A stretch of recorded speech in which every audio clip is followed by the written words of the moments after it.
एक बार अकबर ने बीरबल से कहा कि बीरबल एक बात बताओ, ये तुम्हारे भगवान के पास कोई नौकर चाकर नहीं है क्या? बीरबल ने कहा क्यों? बोले जब होता है तब वो कोई भी भक्त, गरीब से गरीब कोई भी, यहाँ तक कि पशु पक्षी भी बुला ले तो आपके भगवान दौड़े चले आते। उनके पास कोई पैगंबर इत्यादि कुछ ऐसे नहीं है क्या? कोई उनके चेले चपाटी नौकर चाकर नहीं है क्या? बोले जब होता है तब वही दौड़े चले आते। बीरबल ने कहा महाराज इसका उत्तर हम आपको देंगे, लेकिन आज नहीं देंगे, कुछ समय लगेगा। बोले ठीक है। अब एक दिन बीता, 2 दिन बीता, 3 दिन बीता, तो अकबर नौका विहार का बड़ा शौकीन था। एक दिन वो नौका विहार करने के लिए जाने लगा। नाविक, गोताखोर सब उसके साथ साथ जा रहे थे। अकबर ने अपने छोटे से बच्चे को भी अपने साथ ले लिया। और बीरबल ने क्या किया? बिल्कुल अकबर के बच्चे की तरह एकदम टू कॉपी मोम का पुतला बना लिया, एकदम उसी के तरीके। और जैसे नौका विहार करने के लिए अकबर गया यमुना जी में, खूब यमुना जी उफान पर थी। बीच दरिया में जैसे ही नाव पहुंची तो बीरबल ने क्या किया? अकबर के जो छोटा सा बच्चा था उसको आपने नाव में देखा होगा, 2 पार्ट होता है। जो नाव की सवारी किए होंगे वो देखे होंगे।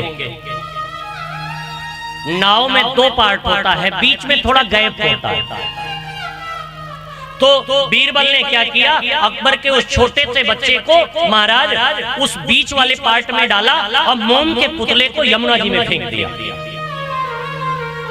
अकबर 1 मिनट भी नहीं सोचा, वो तुरंत महाराज यमुना जी में छलांग लगा दिया।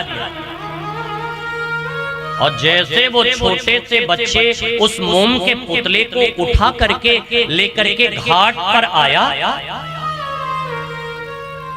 देखा तो हाथ में मोम का पुतला। बुलाया बीरबल को, इधर आओ।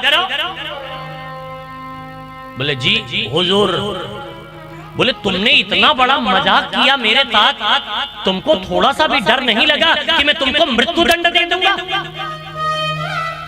बीरबल ने कहा कि माफ करना हुजूर, मैं एक बात आपसे पूछना चाहता हूं। बोले क्या? नाविक थे, गोताखोर थे, सैनिक थे, ये सब आपके बच्चे को बचाते, लेकिन आपने अपनी जान जोखिम में डाल करके यमुना में छलांग क्यों लगा दिया? और अगर आपको कुछ हो जाता तो? अकबर ने कहा कि बीरबल तुम पागल वागल हो क्या? बोले क्यों? बोले अगर मेरे बच्चे को कुछ हो जाता तो जितना दुख मुझे होता उतना इन नाविकों को न होता, इन गोताखोरों को न होता। जितना कष्ट मुझे होता इन सैनिकों को न होता। बीरबल ने कहा कि महाराज यही तो आपको मैं समझाना चाह रहा था। बोले क्या?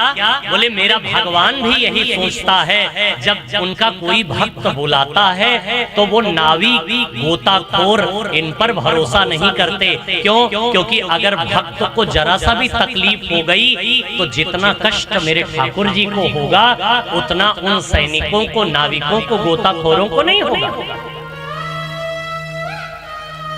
इसलिए कोई भी भक्त बुलावे तो मेरे भगवान स्वयं दौड़े चले आते। अन्य धर्मों में आपने देखा होगा मालिक कभी नहीं आता है क्या भैया? मालिक कभी नहीं आया, हमेशा उसने पैगंबर भेजा। एक सनातन ही ऐसा है, एक प्यारे